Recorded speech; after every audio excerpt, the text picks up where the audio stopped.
네, 오늘은 삶과 침례에 대해서 공부해 보겠습니다. 우리가 육신의 부모를 통해서 육신의 생명을 가지고 이 세상에 나올 때 부모님 입장에서는 건강하게 또 건전하게 잘 자라가기를 바라십니다. 마찬가지입니다. 하나님 아버지로부터 다시 태어나게 된 그리스도인들, 하나님께서 보시기에 영적인 갓난아기로서 잘 성장하기를 바라는 것입니다. 하나님과의 동행을 통해서 그 영적 갓난아기는 잘 성장합니다. 하나님과 동행하는 데 있어서 하나님께서 원하시는 첫 번째 말씀이 바로 오늘 공부하게 될 침례입니다. 마태복음 28장 19절 20절에는 이렇게 말씀하십니다. 그러므로 너희는 가서 모든 민족들을 가르치고 아버지와 아들과 성령의 이름으로 침례를 주며 내가 너희에게 명령한 모든 것을 가르쳐 지키게 하라. 그러니까 우리는 왜 침례를 받아야 되고 이 침례는 또 무엇인지 하나님의 말씀을 통해서 살펴보도록 하겠습니다. 의식으로서의 침례를 받기 전에 우리가 먼저 알아야 될 것은 영적인 침례입니다. 로마서 6장에서 말씀하고 계시는데 그 영적인 침례의 첫 번째 내용은 예수 그리스도께서 죽으셨을 때 나도 죽었다라고 하는 사실을 말씀하십니다. 로마서 6장 3절에 예수 그리스도 안으로 침례받은 우리가 그의 죽으심 안으로 침례받은 것을 알지 못하느냐 말씀하십니다. 예수 그리스도께서는 우리를 대신해서 죽으셨습니다. 예수 그리스도께서는 우리를 대신하여 저주를 받으신 것입니다.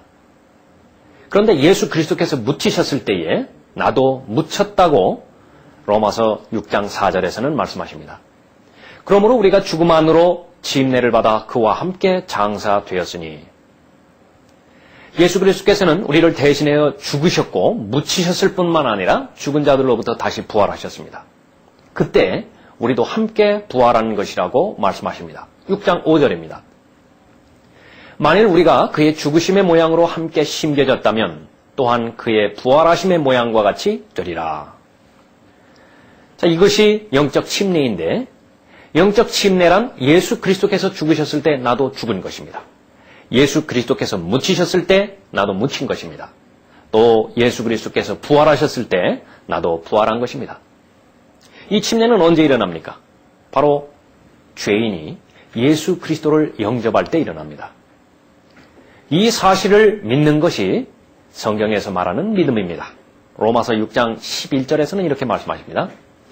이와 같이 너희도 너희 자신을 정령 죄에게는 죽은 자요 예수 그리스도 우리 주로 말미암아 하나님께는 산 자로 여기라. 이 영적 침례는 누가 받는 것입니까? 예수 그리스도의 복음을 받아들이는 모든 사람은 모두 이 영적 침례를 받는 것입니다. 이 영적 침례를 성령 침례라고 말씀하십니다.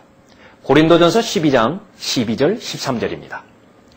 몸은 하나인데 많은 지체가 있고 한 몸의 지체는 많아도 모두 한 몸인 것처럼 그리스도께서도 그러하시니라. 유대인이나 이방인이나 종이나 자유인이나 한 성령에 의하여 우리 모두가 한 몸 안으로 침례를 받았으며 또 모두가 한 성령 안으로 마시게 되었느니라. 예수 그리스도를 영접할 때 성령 하나님께서 예수 그리스도의 몸 안으로 우리를 넣어주신 것입니다. 사도행전 2장에 오순절이 시작되어지는데 그 오순절에서 그리스도의 몸이 형성됩니다. 그 그리스도의 몸이 형성된 이후에 그리스도의 몸 안에 채워져 있다가 휴거 때에 올라갈 때까지 예수 그리스도를 믿은 모든 사람들은 이 성령 침례에 의해서 한 몸인 예수 그리스도의 몸 안으로 들어가는 것입니다. 같은 말씀을 에베소서 4장 4절부터 6절까지는 이렇게 말씀하십니다. 너희가 너희를 부르시는 한 소망 안으로 부르심을 받은 것처럼 한 몸과 한 분 성령이 계시니 한 분 주요 한 믿음이며 한 침례이고 한 분 하나님 곧 모든 것의 아버지시니 그분은 모든 것 위에 계시며 모든 것을 통하여 너희 모두 안에 계시느니라. 어떻게 성령 침례를 받습니까? 예수 그리스도를 영접함으로 성령 침례를 받게 되는 것입니다. 성령 침례에 대해서 잘못 알고 있는 부분들이 있습니다. 성령 침례에 대한 오해를 우리는 분명하게 알아야 되겠습니다. 구원을 받는 거하고 성령을 받는 거하고 다른 것이라고 생각하는 것입니다. 그러나 절대 다른 것이 아닙니다. 구원을 받는다라고 하는 말하고 성령을 받는다라고 하는 말은 같은 말입니다. 성령을 달라고 성령 세례를 달라고 기도하는 사람이 있는 것입니다. 그래서 방언을 받아야 성령을 받은 것이라든지 신유를 경험해야 성령 세례를 받은 것이라고 말합니다. 그러나 성령은 달라고 간구해서 주시는 것이 아니라 예수 그리스도를 영접하는 순간에 성령 하나님께서 우리 안에 들어오시는 것입니다. 우리 안에 들어오셔서 거처를 삼아주십니다. 내주하시는 것입니다. 또 성령 침례에 대한 오해가 하나 있는데 그것은 불침례라고 잘못 알고 있는 것입니다. 불 받았다라고 말하는 사람들이 있습니다. 성령을 받거나 성령으로 충만해지면 불같이 뜨거워진다는 것입니다. 그래서 불을 내려달라고 울부짖는 사람들이 있습니다.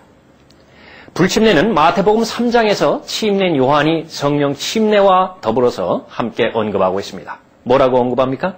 마태복음 3장 11절입니다. 나는 정령 회개시키기 위하여 너희에게 물로 침례를 주거니와 내 뒤에 오시는 분은 나보다 더 능력이 많으시니 나는 그분의 신을 들 만한 자격도 없느니라. 그분은 성령으로 또 불로 너희에게 침례를 주시리라. 성령으로 또 불로 너희에게 침례를 주시리라 말씀하십니다. 성령으로 침례를 주는 것과 불로 침례를 주는 것은 같은 것이 아닙니다. 이 두 가지를 같은 것으로 잘못 알면 성령 침례를 받은 구원받은 사람들도 이어서 곧바로 불침례를 받기 위해 기도해야 한다고 잘못 생각하는 것입니다. 불로 너희에게 침례를 주시리라. 이 말은 바로 그 다음 구절에서 자세하게 설명해 주고 있습니다. 마태복음 3장 12절 말씀입니다. 그분은 손에 키를 들고 자기의 타작마당을 철저히 정결케 하실 것이며 알곡은 모아서 창고에 들이고 쭉정이는 꺼지지 않는 불로 태우시리라. 성령 침례는 알곡을 모아서 창고에 들이는 것을 말합니다. 반면에 불침례는 쭉정이를 꺼지지 않는 불로 태우신다고 말씀하는 것입니다. 즉 심판의 불로 구원받지 못한 악인들을 태우는 것을 말하는 것입니다. 어떤 불입니까? 마가복음 9장 44절에 그곳에는 그들의 벌레도 죽지 않고 불도 꺼지지 아니하느니라. 다시 말해서 불을 달라고 기도하는 것은 자신을 지옥불에 던져서 꺼지지 않는 불로 태워달라고 말하는 것이랑 똑같은 것입니다. 하나님께서 이 기도를 들어주지 않아서 다행이지 만일 들어주셨다면 어떻게 되겠습니까? 가장 끔찍한 일이 벌어지는 것입니다. 성령 침례를 받은 사람은 이제 의식으로서의 물 침례에 순종해야 합니다. 마태복음 28장 19절 20절 다시 한번 확인해 보십시다. 그러므로 너희는 가서 모든 민족들을 가르치고 아버지와 아들과 성령의 이름으로 침례를 주며 내가 너희에게 명령한 모든 것을 가르쳐 지키게 하라. 구원받은 사람, 즉 영적 침례를 받은 사람, 성령 침례를 받은 사람은 의식으로서 물침례를 받는 것입니다. 이것은 구원과는 전혀 관계가 없습니다. 어떤 사람에게 구원받았느냐고 한번 물어봅니다. 그러면 엉뚱한 대답을 합니다. 세례를 받았다고 그렇게 대답합니다. 그러나 구원받은 거하고 세례를 받는 거하고는 아무런 관련이 없습니다. 많은 사람이 이 구원받는 것과 세례받는 것이 관련이 있는 것처럼 잘못 알고 있는 것입니다. 예수 그리스도를 영접해서 구원받았다면 그 사람의 혼이 지옥으로부터 구원받는 데 있어서는 세례를 받고 또 세례를 안 받고 그것과는 무관한 것입니다. 십자가 옆에 강도, 침례를 받은 적도 없고 세례를 받은 적도 없지만은 낙원에 대한 약속을 받은 것입니다. 자, 의식으로서의 물 침례는 어떤 의미를 갖는 것입니까? 베드로전서 3장 21절에서 설명해 주고 있습니다. 물은 예수 그리스도의 부활하심으로 인하여 이제 우리를 구원하는 모형이니 곧 침례라. 이것은 육체의 더러움을 제거하는 것이 아니라 하나님을 향한 선한 양심의 응답이라. 무슨 말입니까? 침례는 구원의 실체 자체가 아니라 구원의 모형이라 말씀하십니다. 성령 침례는 예수 그리스도를 영접할 때 죄에 대해 죽고 하나님에 대해 산 것입니다. 즉 우리의 죽은 영이 성령으로 거듭나고 우리의 혼은 구원받은 것입니다. 이 사실을 겉으로 표현하는 것이 바로 의식으로서의 물침례인 것입니다. 이것은 육체의 더러움을 제거하는 것이 아니라 하나님을 향한 선한 양심의 응답이라. 물침례는 공개적으로 자신이 어떻게 구원받았는가를 하나님에 대해 또 세상에 대해 증거하는 것입니다. 어떻게 증거하는 것입니까? 예수 그리스도께서 죽으셨을 때 나도 죽었다라고 하는 사실을 고백합니다. 예수 그리스도께서 묻히셨을 때 나도 묻히셨음을 고백하는 것입니다. 또 예수 그리스도께서 부활하셨을 때 나도 같이 부활했음을 고백하는 것입니다. 결론적으로 나는 이제 예수 그리스도를 믿는 그리스도인으로서 예수 그리스도와 함께 온전히 연합되었다는 사실을 세상에 공포하는 것입니다. 자, 그렇다면 누가 침례받을 수 있습니까? 침례받을 수 있는 자격은 어떤 사람이 갖추는 것입니까? 예수 그리스도를 믿고 구원받은 사람입니다. 구원받은 사람은 즉시 침례에 순종할 수 있습니다. 사도행전 8장에서 이디오피아 내시가 구원받는 장면이 나옵니다. 전도자 빌립을 통해서 예수 그리스도를 개인의 구세주로 영접합니다. 그 내시가 빌립에게 묻습니다. 사도행전 8장 36절입니다. 보라, 여기 물이 있도다. 내가 침례를 받는데 무슨 거침이 있느뇨? 자, 자신은 분명히 구원받았는데 또 구원받았다는 확신이 있는데 내가 침례를 받기 위해서 무슨 또 갖춰야 될 것이 있습니까? 그렇게 물어보는 것입니다. 침례를 받기 위해 세례 학습이라고 하는 과정을 통과해야만 침례를 받을 수 있는 것이 아닙니다. 또한 올바른 침례의 의미도 모르는 채 또 구원의 확신도 없는 채 침례를 받는 것은 무의미한 것입니다. 의식으로서의 물침례에 대한 오해가 또 하나 있습니다. 그것은 유아 세례입니다. 유아 세례는 전혀 비성경적입니다. 어린아이는 선과 악에 대한 지식이 없습니다. 자신이 죄인임을 깨닫지 못하는 상태에서는 결코 구원받을 수 없습니다. 거듭날 수 없습니다. 거듭나지 못한 채 교회만 다니는 사람들 가운데 많은 부분을 차지하는 대상은 소위 모태신앙 운운하는 사람들입니다. 구원받기 위해서는 반드시 예수 그리스도를 마음으로 믿고 입으로 고백해야 됩니다. 복음을 깨닫지 않고서 어떻게 마음으로 믿을 수 있겠습니까? 자신이 죄인임을 깨닫지 못하고 어떻게 구원받을 수 있겠습니까?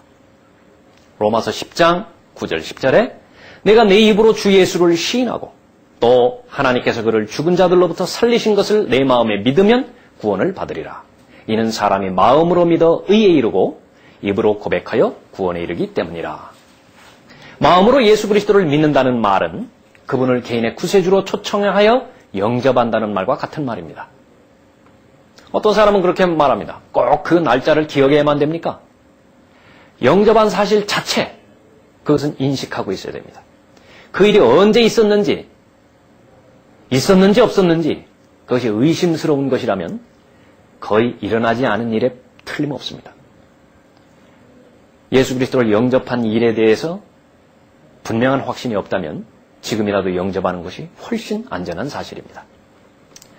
그러기에 거듭나지도 않은 어린 아이에게 세례를 준다는 것은 비성경적입니다.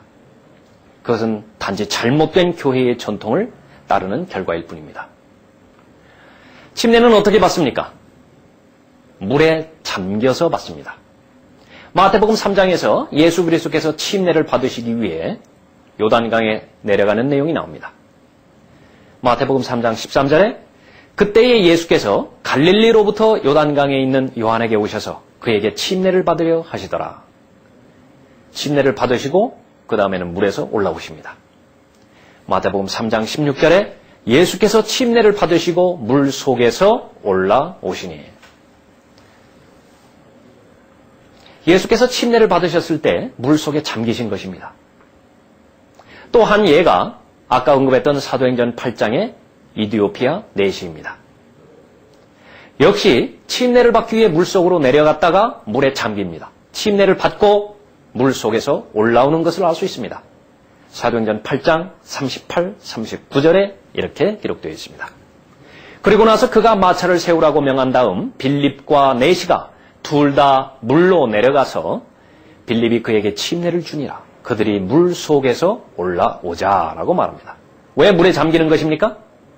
내가 예수 그리스도와 함께 죽었고 묻혔으며 예수 그리스도와 함께 부활한 사실을 나타낼 수 있어야 하기 때문에 그렇습니다. 물에 잠기지 않고서는 나와 예수 그리스도께서 하나가 되었다는 사실을 나타낼 수 없습니다.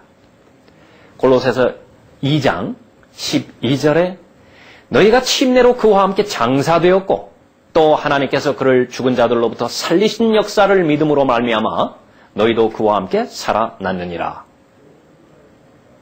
물을 붓는다거나 물을 뿌린다거나 하는 세례 의식은 비성경적입니다. 침례면 어떻고 세례면 어떠냐? 이렇게 묻는 사람들이 있습니다. 그것은 침례의 의미를 모르고 세례를 받는 사람들입니다. 아무런 의미도 모르고 그 의식에만 순종하는 사람들입니다. 물을 뿌리는 세례 의식을 통해서는 예수 그리스도와 내가 하나 되었다는, 연합되었다는 사실을 결코 나타낼 수 없는 것입니다. 세례는 성경에 대한, 성경에서 말씀하시는 교리가 아니라 교회의 전통일 뿐입니다. 침례받은 결과는 무엇입니까? 주님을 섬기는 일에 있어서 또 주님과 동행하는 일에 있어서 첫 번째로 요구되어지는 명령에 순종한 것입니다. 그 결과 거듭난 그리스도인은 지역교회에 속하게 됩니다. 지역교회에게 하나님께서 명하신 위임 사항은 두 가지가 있습니다. 두 가지 의식이 있는데 첫 번째는 침례이고 두 번째는 주의 만찬입니다. 영적인 유기체인 그리스도의 몸 안에 속한 그리스도인은 반드시 눈에 보이는 지역교회에 속해야 되는 것입니다. 그리스도인이 지역교회에 속하지 않고 교회를 세울 수 있는 방법은 없습니다. 바로 침례를 통해서 지역교회의 회원이 되어지는 것입니다. 지역교회 회원의 자격은 구원을 받고 그 구원에 대한 확신이 있는 사람이 침례에 순종한 사람입니다. 우리는 모두 죄인이었습니다. 예수 그리스도의 보혈로 거듭난 그리스도인이 되었습니다. 하나님의 은혜와 자비 가운데서 일어난 일입니다. 하나님께서는 그 거듭난 그리스도인에게 하나님과 동행하며 하나님을 섬기며 서로 사랑하기를 원하고 계십니다. 하나님과의 동행하는 데 있어서의 첫 번째의 관건이 바로 침례에 순종하는 것입니다. 우리는 정확하게 침례란 무엇이고 누가 받아야 되는 것이고 침례받을 자격은 무엇이며 또 침례에 순종한 결과가 무엇인지 정확하게 알고 침례에 순종해야 되겠습니다.